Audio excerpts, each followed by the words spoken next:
while we go. So people are rolling in slowly but surely. Um, and I just want to, as we're getting started, I just wanted to say to everyone here, welcome. Thank you so much for being here with us this evening. My name is Kelsey. I'm the events coordinator here at Tombolo Books, and I am so pleased to be with you all for this month, April's community conversation. We are in a wonderful partnership with the African American Heritage Association, who has been so generous with their time, and especially thanks to Miss Gwendolyn Reese, who is the president of that association. And Miss Gwen just keeps pumping out really great content for us to share with you all and giving us these incredibly important and enlightening conversations. And this evening is no different. We are joined by the two of the founders of Green Book Tampa Bay, Hilary and Josh. And so I'll let Miss Gwen make a little bit more of an introduction of Hilary and Josh a little bit later. But just to give you a little bit of information about the bookstore, we are located in the Grand Central District of St. Petersburg, Florida, and we are open 7 days a week for curbside delivery, for appointment shopping, and we also ship across the country. So please, if you have not visited Tombolo yet, please make your appointment to come in and shop with us. We love to see you. Love to see the folks in St. Petersburg in our store, or if you're from outside the St. Petersburg area, we'll love to ship you whatever it is that you would like shipped your way. So we'll look forward to hearing from you all. And without further ado, I'm going to turn it over to Miss Gwen. Oh, thank you, Kelsey. And my apologies. There's so much going on around me in my home, but I think everybody's gone now. So hopefully everybody's gone and the confusion is going with them. So welcome to everyone, those of you who are in the room with us, as well as our even larger Facebook audience. And I'd like to give a heartfelt thanks to Tombolo Books for not only providing the opportunity, but providing the platform for these monthly community conversations hosted by the African American Heritage Association. You know, our mission is to tell the stories. You hear me say that every week. Our stories are messy, they're complicated, they're beautiful, and they must be told. So tonight, the story we're going to tell is about the Green Book. I could say famous, or maybe I should say infamous Green Book. The Green Book was an annual guidebook for African American road trippers, so to speak. It was founded and published by a New York City mailman by the name of Victor Hugo Green. He founded and published the guidebook from 1936 to 1967. Mr. Green, an African American, initially focused his book on New York City, but very soon he expanded the work to cover much of North America. And I have somewhat of a copy here, and I was looking at St. Petersburg, Florida, and it was very interesting. They noted the Robert James Hotel, Citizens Restaurant, and Harrison's Restaurant. Those are the three locations in St. Petersburg noted in this particular book. The Green Book became the Bible of Black travel during an era of Jim Crow laws, which openly and legally prescribed discrimination against African Americans and other non-whites. And this discrimination was widespread. He wrote this guide to identify services and places that were relatively friendly to African Americans, so they could find lodgings, businesses, restaurants, boarding houses, gas stations, etc., that would serve them along the road.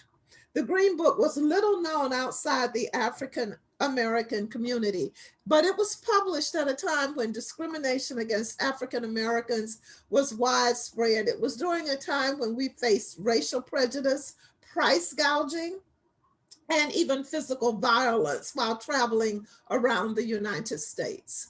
The information included in the Negro Motorist Green Book helped increase their safety and treatment.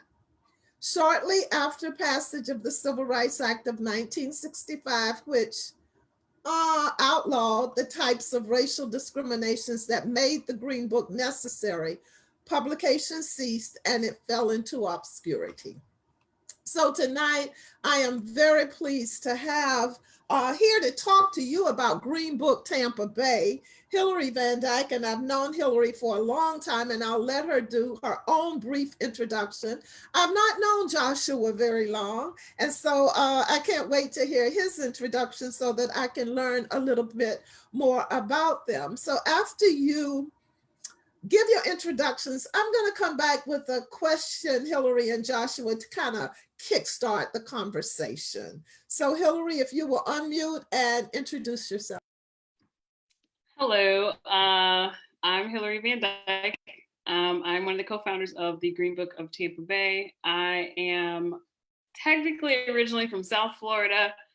Moved to Indiana when I was 11 and lived there until I was about 27, where I moved back to Florida and moved to the St. Pete area. Since being back here, I've worked for Pinellas County Schools as a teacher, as a staff developer, and now I work at the central office. Also am a volunteer leader for Outdoor Afro St. Pete in Tampa Bay. And through that, I take Black folks out on nature excursions every month. Outdoor Afro is a national nonprofit and seeks to celebrate and inspire Black leadership in nature. So you should definitely check that out if you want to go outside and do some fun things. Also yoga certified. So I teach yoga and do yoga. I'm currently pursuing my doctorate from USF, where I also got my master's. What else? I don't know. Lots of other things. I'm all over the place. So that's me. Joshua? Yeah, I'll never be able to keep up with her. Most people know that. But yes, my name is Joshua Bean, co-founder of Green Book of Tampa Bay.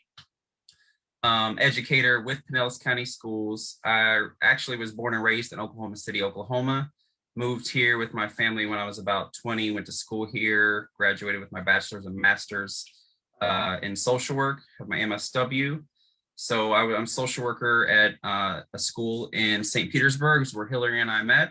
And I work for the district office as well, providing a lot of staff development trainings, such as equity and trauma, LGBTQ+. So doing a lot of really good, important work at the district level, but also my personal life. I'm a father, husband, two beautiful daughters. I'm also the co-chair of the Social Justice Committee at Temple Bethel in St. Petersburg, and just really invested in this community, this work, and just happy to be here. Thank you both. It is it's such an honor to have you here. And this is such a significant part of our history, not African-American history, but American history. And so many people don't know the story. And I can't remember the movie. One of you can help me with the title of the movie that first brought the Green Book to the attention of a larger number of people. But this is important, it's significant. So when we talk about it, I gave a brief history. Please feel free to add to that history. But what I really want to know is, Joshua and Hilary, what spurred you? What was it that really energized you and made you all want to get together and form Green Book Tampa Bay? That's a good question. So the big thing is Josh and I worked at Azalea Middle School. We have had and still continue to have lots of our students that former students who end up in news stories where they have been either victims of violence or have been the perpetrator of violence. And just thinking about this concept of living in the Sunshine City where the sun does not shine on everyone. And so we just constantly we're trying to figure out how we could get involved in the community in some way to be helpful with some organization. And we're really good friends. And so we kept trying this organization, that organization, just couldn't really find our niche. And then we both watched the show Trigger Warning by Killer Mike. And we're really inspired by the first episode.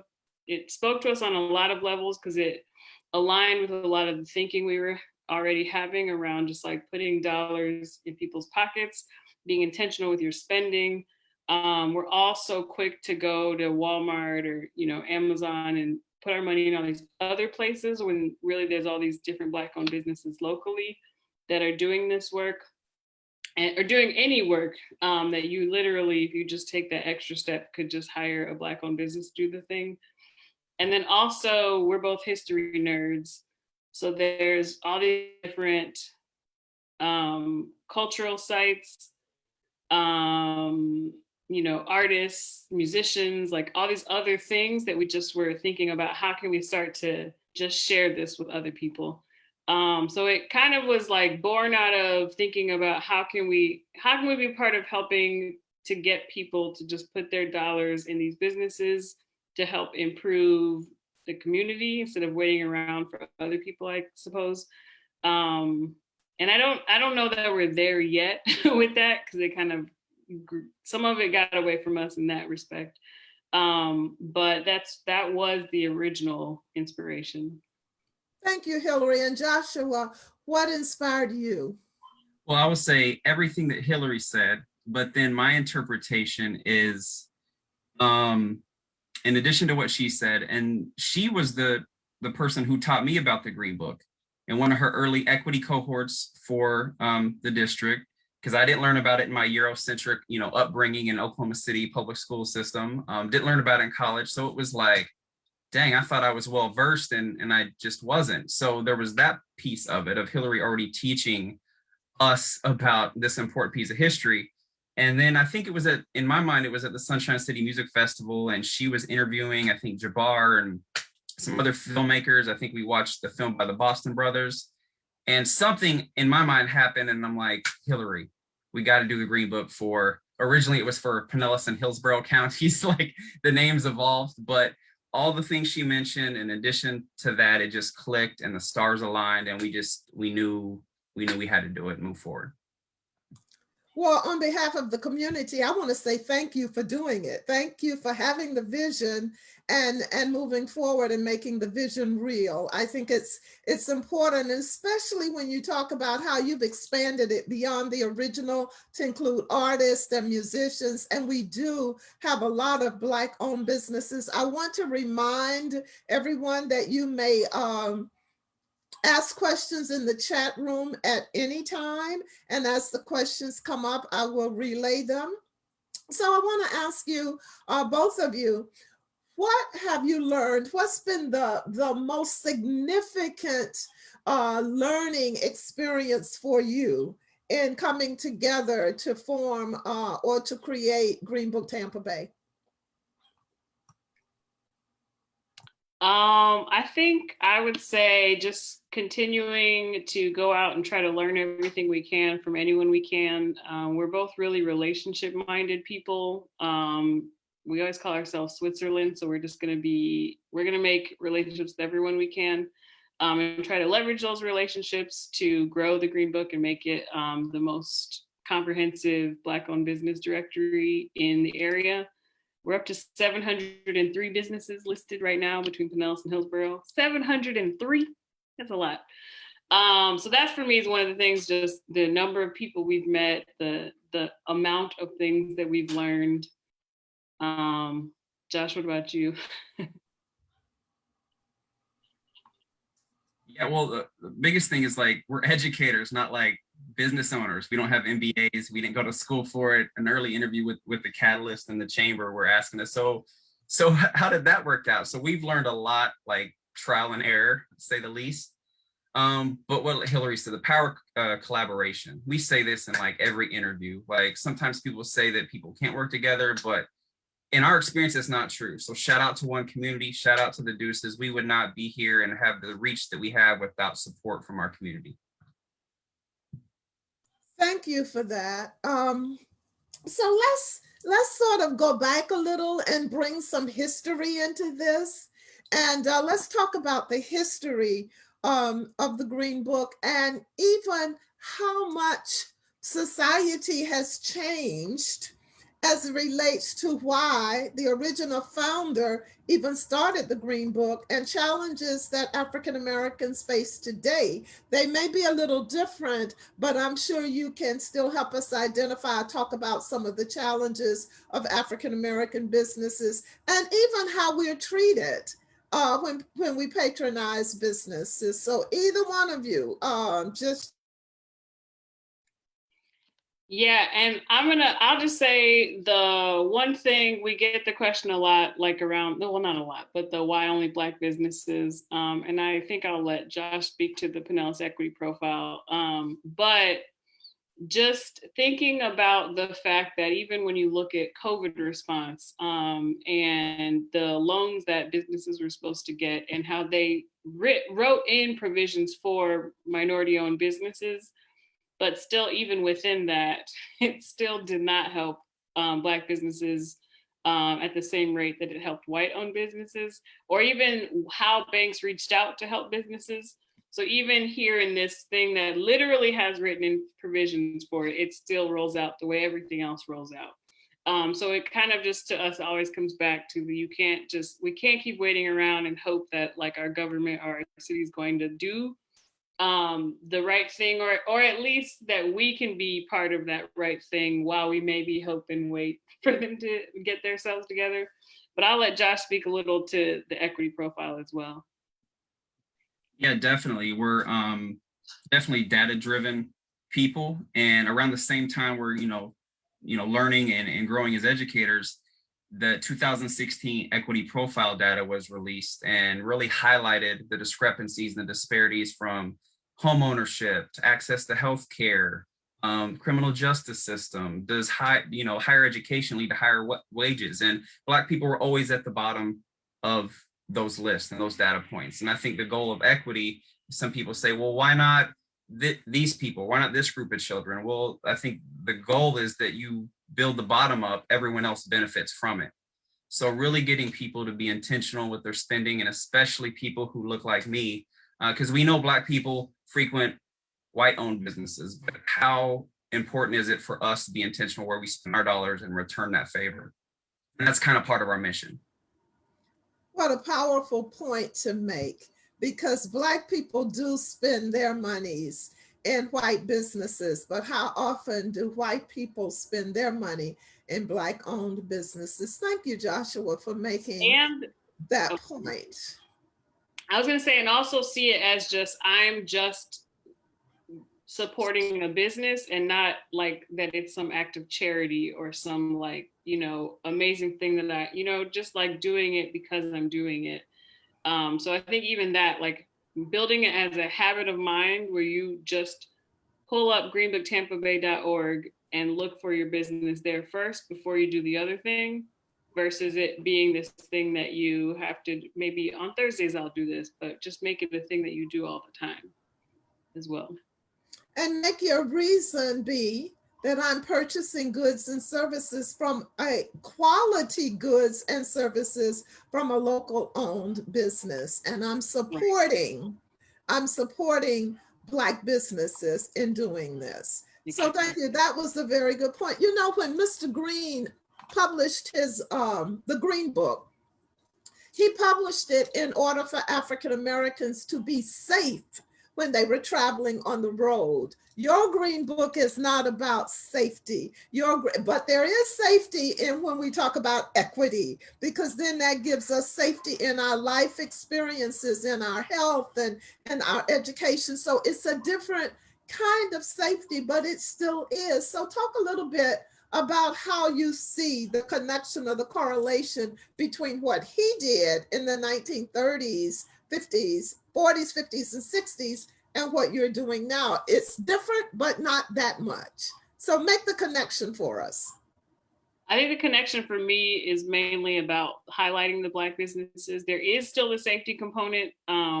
Like I was in Plant City and realized that we have nothing listed there. And I needed a restaurant. And even thinking about that I would have possibly felt more comfortable if I had some choices. And not to say that there weren't any there, we don't have any listed there. So I think there is still the element of safety, which we hear about too. But then also helping people find Black businesses was part of the point of it. And so we are doing that piece, but not necessarily related to the fact that legal segregation is keeping people apart and they need to know how to safely traverse the nation. Josh, what about you? And I was thinking safety in a different way, as far as helping, once again, people who look like me, kind of debunking the myth of what Black neighborhoods and Black areas look like and feel like, and are they safe, and getting out of their bubble and their comfort zone, and realizing that we're just, as Hilary says, I tell everyone this, humans just humaning. You know, just being themselves, going to shop at a store or visit a nonprofit or a museum or an artist. Like, just, so I look at safety as that way, is really getting the community to kind of like come together in that way. I also think about the other piece of it, because we have, you know, the museums, the African American Heritage Trail, and some of those knowledge pieces listed. There's even that piece that, and you've made that point before too, where if people do feel some fear around that, that they even have opportunities to go learn more, so that they can kind of get out of their head around some of that stuff too. So you all have an event coming up in May. It's an anniversary. So tell us a little bit about that anniversary and that event. And please feel free to put links to that event in the chat room. But tell us about the anniversary that's coming up next month. Well, technically our anniversary was in March. Oh, okay. We are 2 years in. That didn't show up as a link, Kelsey? Help me. Sorry, I put the link in the chat. Oh, the Eventbrite link. Yeah, it didn't come up as a link. So here's what had happened was, we are always talking about history and how important it is. And there's a particular organization that we're working with to do some work around telling their own history. But we were tabling at a festival and found ourselves continually explaining our name.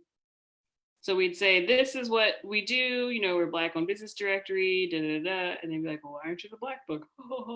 And so we realized, or so it would either be that, or they'd be like, oh, like the movie. And we're like, no, not like the movie. I mean, yes, like the movie, but we were here before the movie. And so we realized that we can't run around talking about, oh, we're going to help you tell your history, if we haven't actually taken the time to make sure that people understand why the Green Book of Tampa Bay is calling itself the Green Book of Tampa Bay. And you are like the historian. I can let Josh talk about that part because he's, you know, fangirling over there. No, legend, goddess, whatever, fill in the blank. And well, like she said earlier, we're history nerds, but it's really important. Like, you can't know where you're going until you know the history and like where you came from. So we just really we were focusing on business and economic vitality, but not losing that history component. It's so important, so true to hold on to that. And that's where like you come in and you're like a godsend to this community. And the fact that we'll be able to talk about more in depth about the history of that, the importance of Victor Hugo Green's work, how it evolved into our work and our nod to that. And it's just kind of connecting the dots and hopefully paving a better way forward. And I think even if you think about the fact that what's listed in the Green Book is only a few things, but there's still just a whole history of Black business in St. Pete and Tampa Bay, period, that aren't listed, but still would have been safe. Yes. So there's just like the broader connection to that history that I think you can provide too. And we talk a lot about that, and people on this call have heard us talk about, at one point there were 111 Black-owned, Black-operated businesses within 10 blocks on the Deuces. And those businesses covered almost any service that you could possibly want. So to connect the history, I think, is so important. And I really appreciate the fact that as you all move forward with Green Book Tampa Bay, your Sankofa is my favorite. You know, the bird is looking behind and the feet are facing forward. So it's like looking at your past as you move forward and learning. And so it's really inspiring to me that as you all move forward with what you're doing, you're always looking back to at the history and including that in what you do. So you didn't tell us the day of the event and anything else about the event. We have the link, but why don't you, while you have a mic, why don't you tell us a little bit about the day of the event and why, if the anniversary was in March, why are you celebrating it in May? So I'll answer that real quick. You know how some people have like a birthday month? We're having like a birthday quarter. We started actually a little bit early and then we're extending it to May. So we're trying to get this down, Miss Reese. So I understand. I have a birthday year. I celebrate from birthday to birthday every year, all year. So I understand. Hilary, you wanted to add to that? Yeah, I was just gonna say it is. In February we had like a little brunch celebration. This is on May 1st. It was really kind of the day that worked well for folks, and then it's a couple hours long, but I don't think it'll technically just be 2 hours of talking. But we do have the tickets. There's a range of prices depending on the situation that you're in. And we also will be doing it over Zoom as well. So it'll be a virtual talk, so you can join from anywhere. And then, yeah, I mean, I think we're just excited. We're giant history nerds. So any chance we can get to like learn more, and any chance I can get to like listen to you talk, I like that as well, especially when I can make it. So yeah. So thank you. Now we have a question from Sharon Winters, and no, Sharon, you didn't miss this, but her question is Green Book Tampa Bay part of a larger movement? And if so, how could I find other Green Book websites? So I can say that Josh and I are our own thing, but we have helped two other organizations. One organization and one person, a group in North Carolina and a person in Houston, who are wanting to start Green Books in their town. So we've talked them through what we did, and they're going to be starting that hopefully within the next few months. And that's something whenever we speak in a situation that has like a outside of Florida reach, we'll talk to people about that and say, if you want to start one in your area, like here's our contact info, let's talk. And we just talk them through how to do it. Because we want, at some point there'll be a way for you to just click and kind of pick the states that you're in, and then you can just go see what there is to see. But it won't be us running all of that. Because we don't have the bandwidth. We barely have the bandwidth for our own Green Book. So you're not part of a movement, but you're helping to create a movement. Yeah. Yes. Josh, you want to respond to that at all? No, she answered that perfectly. I think when we first started, we were like, had big, like huge Green Book of America. And they were like, okay, let's just get like Green Book of the world on lockdown. And we'll like, let's just like stay rooted and see what happens. I have a question that came through privately that says, do you have particular criteria to be included in the directory or just be a Black-owned business? So the Green Book of Tampa Bay is specifically a directory for Black-owned businesses. So as long as you are Black-owned or partially Black-owned, then you will be listed. Josh is the CIA, so he does that, that digging. And then if we can't tell, we just have to do some in-person or phone calling to discuss. That's interesting. Your response was interesting if you can't tell. So have you had businesses that were not Black owned attempting to be a part of the Green Book? Yes. I guess there's for lawyers, there's actually a famous like Green Book for lawyers. That we were getting lawyers from all over the country, San Diego, Chicago. And at first I felt like, is this a joke? People trying to be malicious? And I Googled it and there's like a Green Book for lawyers, like the Kelly Blue Book. There's the Green Book for like, I don't know what it is, but it's a real thing. But then we've had people that have tried to submit their listing and it just wasn't legit. and we don't accept them. Sometimes we have to have that conversation, whether it's, via, text message, phone call, but we want to be really intentional to make sure that people who do use the Green Book, their money is going to the right places. Because sometimes people don't promote it openly on their website or social media, which doesn't mean they're Black owned. So we do some digging, but we really want to be able to give you 110% of, that your money's going to the right place. That's interesting, Josh. Recently, I did some research for a project I was working on, and we were actually trying to identify African-American mental health providers.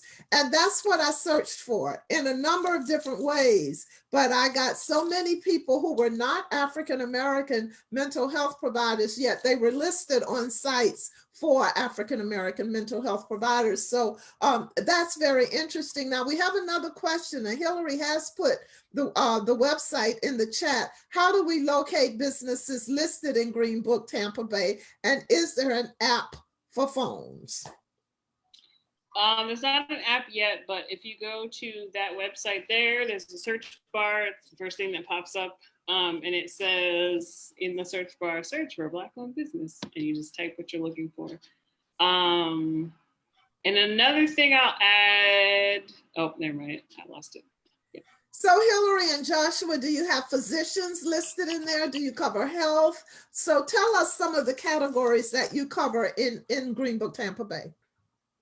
Everything. Everything. Started, we were naive and we'll focus on restaurants and hair and beauty. And then it quickly expanded to, nonprofits, artists, security guards, notaries, contractors, mental health, therapists, counselors, you name it, they are in the Green Book. It's just been so many examples of Black excellence throughout our community. Is just so rewarding as this grows to continue to see that.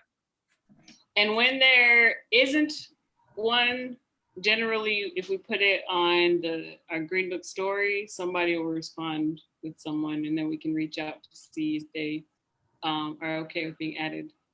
So we have one category or one sort of person that's not listed are gynecologists, but we had, when I put out the question, I think I had 4 or 5 come back. So now we just need to call them and see if they're okay with being listed. So you don't just wait for people to contact you, you actually solicit businesses and organizations to include. So do you also sometimes get suggestions from other people who actually know of a business and they suggest that to you? Yeah, you actually could go and add a listing yourself. So that happens a lot. The business owners can add themselves. A person who went to the business can add it themselves. We go to a lot of markets around St. Pete and Tampa Bay. And so when we're there, we'll say, hey, can we add you?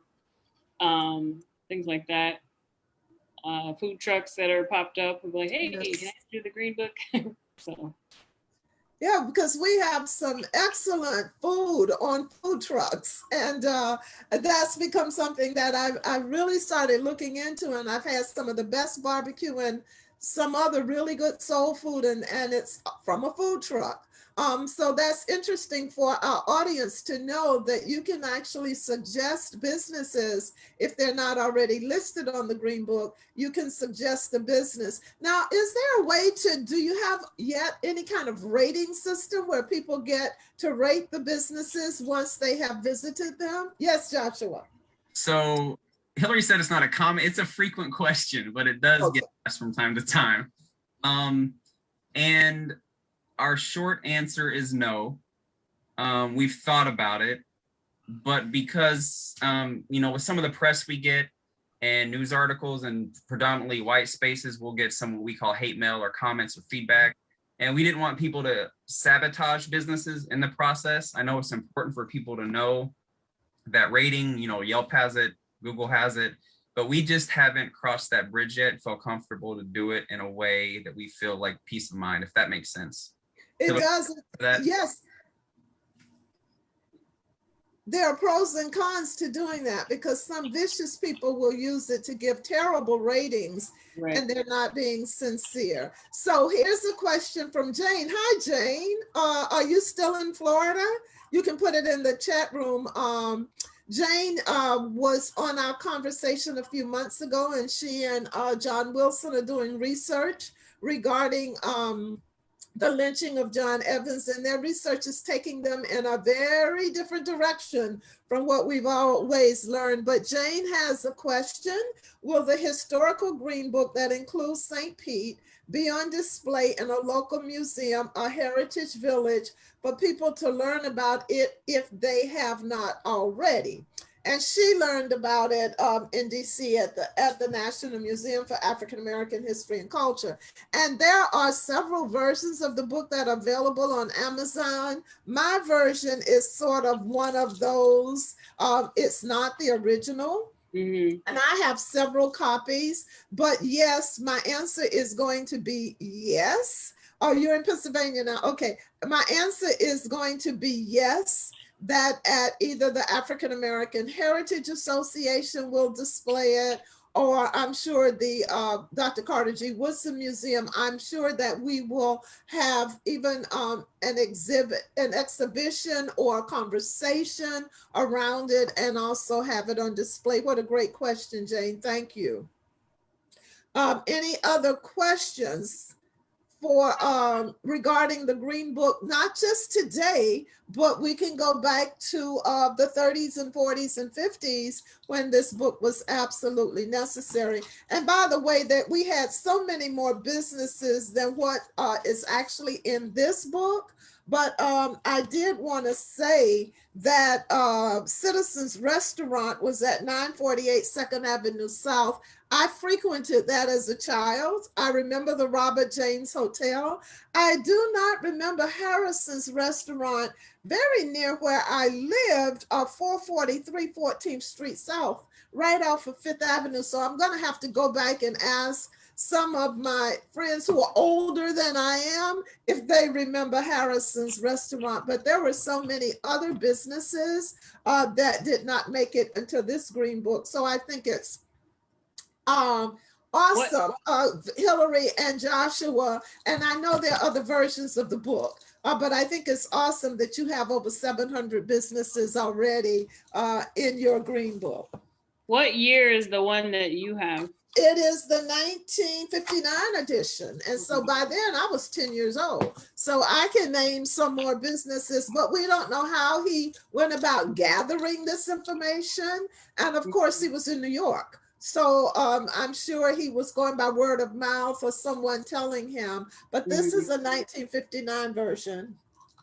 Yeah, I have a 1945 replica from Amazon as well, which those are like $8 on Amazon. And that one just had like 3 people's houses, like just 3 addresses. It didn't even have actual businesses listed for St. Pete. And then I think it had 2 hotels for Tampa. So I think that's interesting that as time goes on, you know, it changes. It changes. Yeah. And thanks to Ethel Johnson, she's sharing with us that St. Pete College Midtown has an original Green Book on display that was donated by Minson Rubin. And for those of you all on the call who knew Minson Rubin, he was passionate about our history and had his own, he had enough to open his own museum if he wanted to. His energy left this planet a little over a year ago. I don't think it's been quite 2 years. So he is still sorely missed, but he donated an original Green Book. So if you want to visit SPC Midtown, and if you go to the 2nd floor, they have a wonderful photo gallery of historical pictures of the Deuces and Black St. Petersburg. It's an incredible display on the 2nd floor at the Midtown campus. Any other questions? And then not just questions, Josh and Hilary, please feel free to share whatever. I really would like to, Josh, you talked about the history, and of course I know how Hilary is about history. And I know you all are working together on decolonizing the curriculum for the Pinellas County School District. But tell us a little bit more about the history as you know it, as it relates to the Green Book and that era, what it was like during that time for African Americans. So, I was gonna say, this is maybe not relevant per se because it's not Florida. But like I was saying before, I'm a leader of St. Pete, Tampa Bay, Orlando. I'm a volunteer leader for Outdoor Afro. And so one of the things that I recently learned that I don't know why it blew my mind, but I just thought it was super interesting was that in the 50s, the Green Book started also including national park lodges that people could stay at and are like places that you could camp at as well. So I just thought that was really cool. But places like the Grand Canyon, which I'm obsessed with Grand Canyon National Park, Yosemite National Park, Zion National Park, Yellowstone, Mount Rainier, and a bunch of others. But like those are just some places where I'm like thinking about the fact that I've been in those national parks, but that I wouldn't have been able to really travel in them, which of course I know, but I don't know how to explain the dissonance that I was having when I was like, oh, and you would have needed the Green Book as well, just to go to the national parks even. And that just like kind of blew my mind thinking about that. So I thought that was really interesting as well. But the Everglades isn't in there. So I don't know if that's because I wouldn't have been allowed to go in there or because it wasn't a national park yet. Josh? I would say for me, like history has always been connected to music. I love music. One thing I didn't mention, I lived in New York City for a while. So it's like first place I wanted to go to where bebop was founded, which is Mittens in Harlem. 52nd Street was like the hub for jazz. So then I come to Tampa and it's like I hear about the Ray Charles roots here, his experience in Tampa, Ella Fitzgerald, Tisket and Tasket, then the Manhattan Casino. So it all like just kind of fuels. But then the reason the Green Book's important because you think about the Chitlin circuit and musicians coming and traveling throughout. I mean, they no doubt had to use it too, and how important for them to survive and thrive and eat and sleep and all the basic things that they needed to do. So history has always, like music has always drawn me to history. But as I find more out about the Green Book and like areas and communities like Idlewild community, read about the Gaston Motel, and like he was in Birmingham, he was like a icon, a titan there of like everything. So learning how people, there's always been Black excellence and how they could thrive, and during that time, just it's really, I just admire and respect the heck out of it, and we're just trying to keep that moving. Well, we have another question, but I also want to invite our guest. If you have a memory or an experience that you can briefly put in the chat room about traveling back in the day, I have a couple that I can remember. People who are from Florida, I can remember when my father was driving north on US 19 as we were going to North Carolina to visit my grandparents, how everything changed when you came up on the city of Perry city limits, because they were so hostile towards African Americans. And so there were actual cities that we either avoided or had to be very, very careful because they were known to be very hostile to African Americans. And so if anybody else, please just type briefly an experience that you remember from traveling as a young person or a not so young person in the South. So here we have from Sharon, this is a great asset for the community. Are there ways we can help? And so Hilary, you put in here donations are also appreciated. Share our site, but why don't you and Josh just go on and address that? How can people help? Well, donations are always appreciated. If you go to the site, there's a donations tab. Follow us on Instagram and Facebook. Along with the directory itself, we have a pretty wonderful social media presence. Josh has learned some fancy things with the Instagram stories, so the Instagram story is always popping as well. Share us on your network. If you find a business from the Green Book, make sure you tell the business owner that you found them on the Green Book. Make sure you tell people that you found them on the Green Book. And what else, Josh? Nothing. Even though you got joked, you covered it. But, yeah, and with the donations, like I want people to realize, like with the website, as the website grows, everything grows. The data grows, the speed, the bandwidth. So as we keep this moving and want to expand, it's really important we're able to sustain that, and that's all we're trying to do. So any amount you can ever provide will go to just keeping us up and running on all cylinders. So we appreciate the love and support. And Hilary, you made a very good point that if we find a business on Green Book, tell the business owner that that's how we found them, and then let it be known on Green Book website that we found this business through Green Book Tampa Bay. So I think that's important. Any other questions for Joshua and Hilary? And I'm still looking. I know people have experiences from travel. Back in the day, we'd love for you to put something in the chat room, just briefly giving us an idea of what that experience was, whether it was, and it's not always travel. It could have just been patronizing businesses right here in St. Petersburg, attempting to eat in a restaurant. We all have memories and experiences, and I welcome you to share them. I saw this video once on the Times where they were interviewing these people who were children whose parents were using the Green Book to travel. And they talked about how they didn't realize that it was weird or that it wasn't normal that they had to pack all the gas, all the food that you would need for the whole trip. And then as they became adults is when they learned that it was because the parents basically mapped out everything they would need and how far they'd have to go before they could stop for something. Yes. Because of the Green Book. But even that, thinking about like as a parent holding a safe space for your kids so that they wouldn't know that, no, we are keeping you alive by doing all of this. And so the kids just thought that's just how people travel, not realizing that it was that safety piece that was actually happening. I think some people on this call may remember shoebox lunches. I put that in the chat room because often that's what the lunches were packed in. And I remember traveling to New York on the train, but my aunt and I entered that with a shoebox lunch because we weren't able to actually eat in the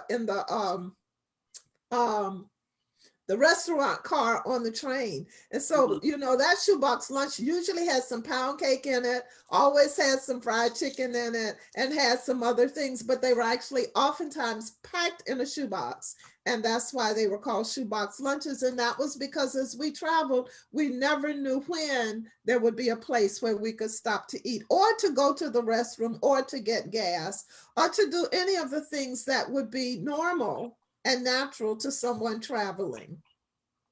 Any other comments, or no one wants to share their experiences tonight? So before, as we're coming, we have about 11 to 12 more minutes. So I'd like you to tell us once again about the event in May.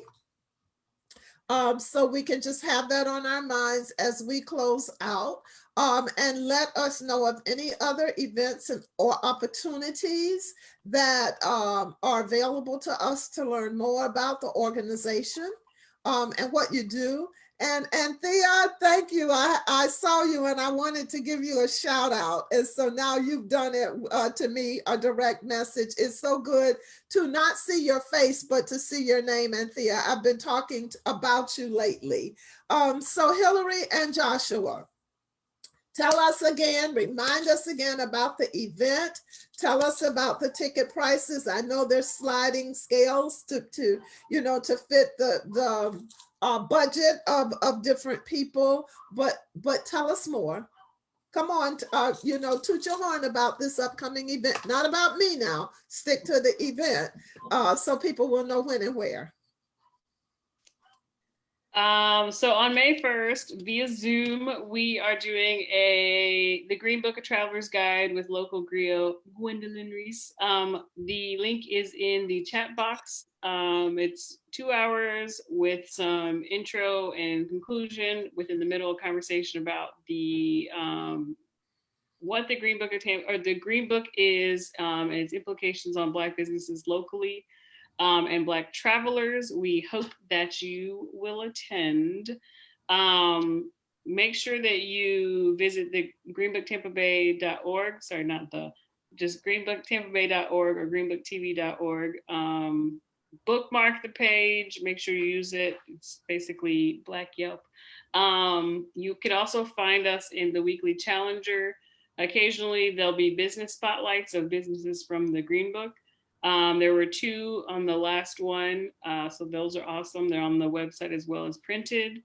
We also just finished a grant with Pinellas Community Foundation's Venture Philanthropy Fund, where we helped 53 small businesses get a website who had not had one. We connected them to web developers who built them a website.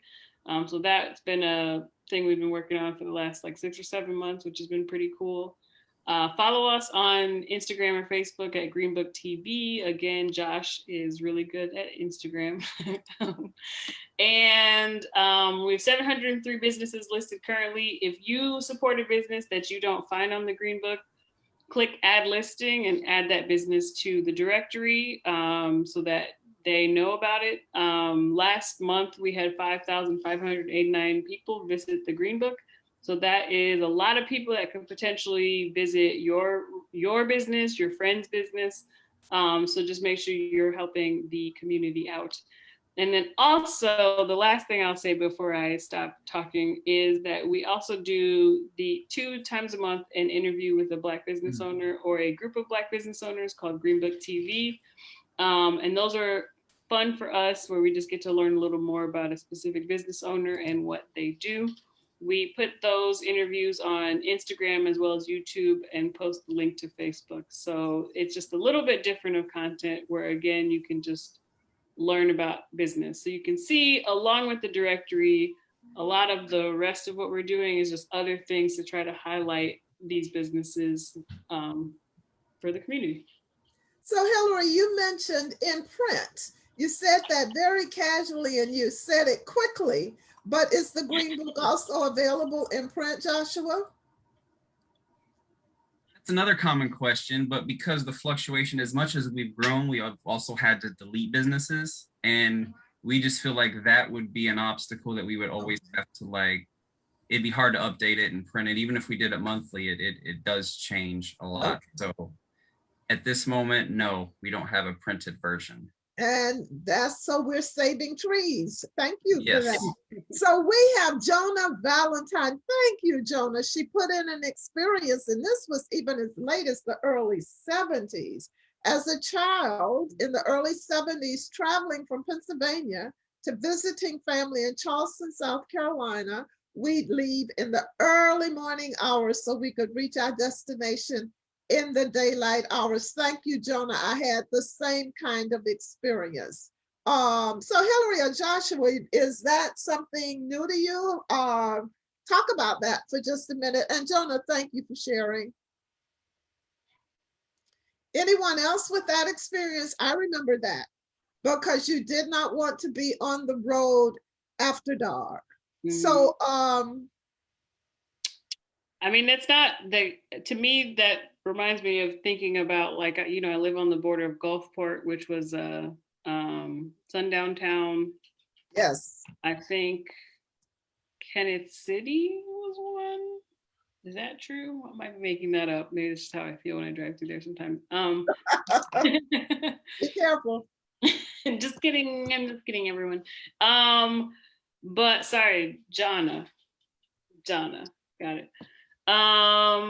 Yeah, that is not a new concept to me. Locally, plus where I'm from in Indiana, with some of the Klan presence. So yeah. Josh, what about you in your stomping grounds? Not that I know, but obviously through you and through the local history, learning about sundown towns, and there's no doubt where I'm from, there were in Oklahoma, but I can't imagine. And there was Klan activity in Pinellas County, particularly around Oldsmar, for those of us who are old enough to remember. And I may be aging myself, but I don't mind because I'm so proud of my age. but there are so many experiences we had. I remember traveling on US 19 around Oldsmar and seeing a cross burning in the Klan and asking our father, what was that? And all he was trying to do was get past it as quickly as possible. So I thank you once again for sharing that experience. And there's so many experiences that we could share. And I always encourage people to share because that enriches our conversations. And your stories make up our stories, make up the story of the history of America. And so it's so often we don't tell our stories. So Jane is asking a question, is Gulfport still a sundown town? No, it isn't, Jane. That wouldn't or couldn't happen at this time, but she grew up in St. Pete, never knowing about this. Yes, there were actual signs, Jane, that said, no, I don't know if it said Negro or colored based on the time allowed after sundown. And so Black people sometimes worked in homes in Gulfport, but they would actually be, it was very important to them to get out of there before sundown.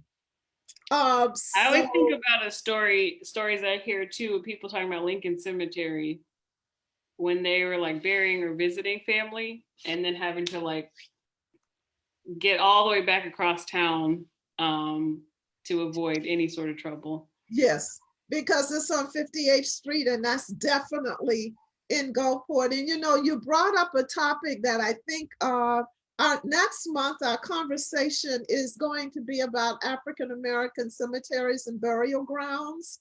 And the Lincoln Cemetery has such a rich and also concerning history. So it's really interesting that you mentioned that because that will be part of our conversation next month, African American cemeteries and burial grounds. So do we have any final, so why don't Josh and Hilary, you all make some brief closing remarks before I thank you again for your presence.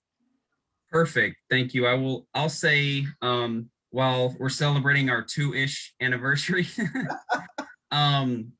it's been a year. We launched our new website thanks to One Community about a week before George Floyd was murdered. And, you know, we've always been really super intentional that we saw the influx in traffic and support, but we never wanted to be a hashtag. We never wanted to be a trend. We want this to be long-term. This work is so important to us. So I'm just speaking to whoever, to my white colleagues, my friends, my community members. You know, Robin DiAngelo talks about the collective we. Like, we got to be better, we got to do better, and I'm in there too. I'm not just because I'm co-founder of the Green Book. So it's really important moving forward, just to be intentional with your spending, spread the word, do what you can, not in a white savior way, just through duty, through love of community, and I think we'll all benefit from that. So I'm grateful for the platform and this opportunity, and I'll pass it over to Hilary, who's really the boss, so to close us out. I think the way that you close that out is beautiful. So I think I'll just let that be the last word.